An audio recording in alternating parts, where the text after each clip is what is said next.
Ladies and gentlemen, welcome to Kleptocracy Tour of London.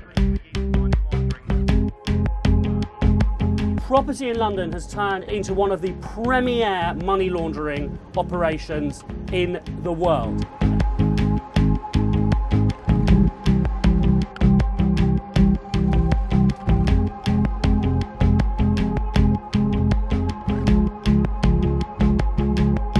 It's all about parking their money. So they want to move their money out of Russia or Ukraine or Kazakhstan and putting it in a safe place.